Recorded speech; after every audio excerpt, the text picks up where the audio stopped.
Corona संकट के दौरान अर्थव्यवस्था पर असर को देखते हुए मोदी सरकार ने सोमवार को एक और राहत पैकेज का ऐलान किया है। वित्त मंत्री निर्मला सीतारमण ने एक प्रेस कॉन्फ्रेंस में 4 ऐसे कदमों का ऐलान किया जिनसे अर्थव्यवस्था को तेजी मिलने की उम्मीद है। नए ऐलान के मुताबिक सरकारी कर्मचारियों के एलटीसी के बदले कैश वाउचर्स, कर्मचारियों को फेस्टिवल एडवांस देना, राज्य सरकारों को 50 साल तक के लिए बिना ब्याज कर्ज और बजट में तय पूंजीगत व्यय के अलावा केंद्र द्वारा 25,000 करोड़ रुपए अतिरिक्त खर्च करना। जम्मू कश्मीर के पूर्व सीएम और नेशनल कॉन्फ्रेंस के अध्यक्ष फारूक अब्दुल्ला के बयान पर राजनीतिक घमासान मचा हुआ है।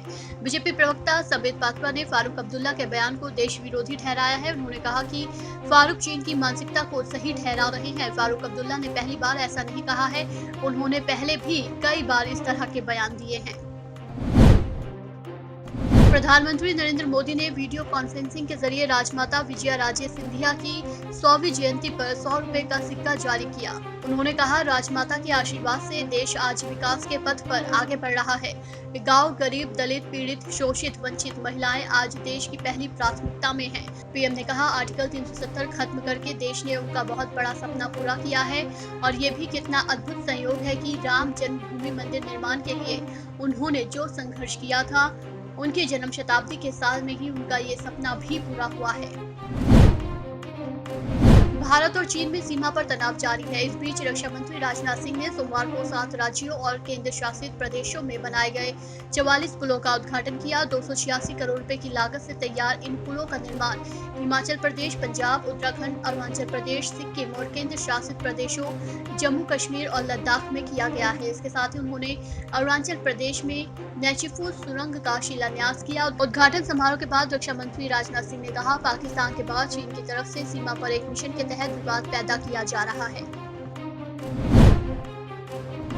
तमिलनाडु की राजनीति में कांग्रेस को झटका देने वाला बदलाव हुआ है। मशहूर स्टार और नेता खुशबू सुंदर ने कांग्रेस पार्टी से इस्तीफा दे दिया है।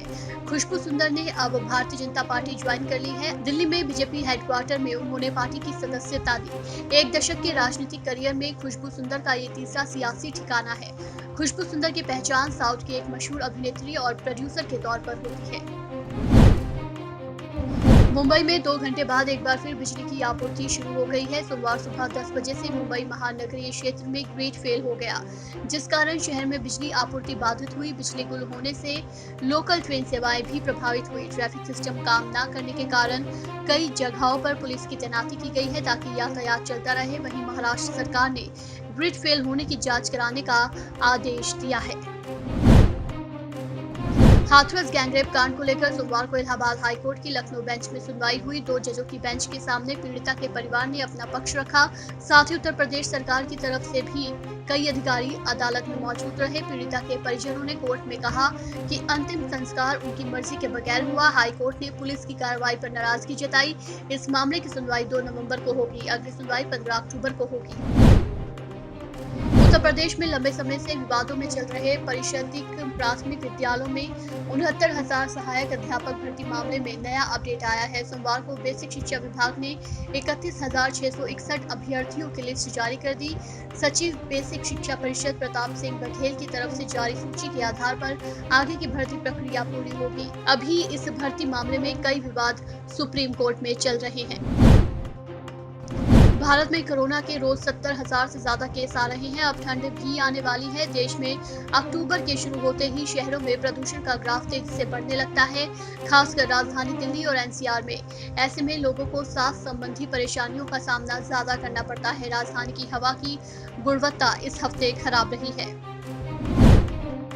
सकारात्मक वैश्विक रुख के बीच सप्ताह के पहले कारोबारी दिन शेयर बाजार बढ़त पर बंद हुआ। ये लगातार 8वां कारोबारी सत्र है जब सेंसेक्स निफ्टी मजबूती के साथ बंद हुए हैं। बॉम्बे स्टॉक एक्सचेंज का प्रमुख इंडेक्स सेंसेक्स 84 अंकों पर 40,554 के स्तर पर बंद हुआ। वहीं निफ्टी 17 अंक की बढ़त के साथ 11,931 के स्तर पर बंद हुआ।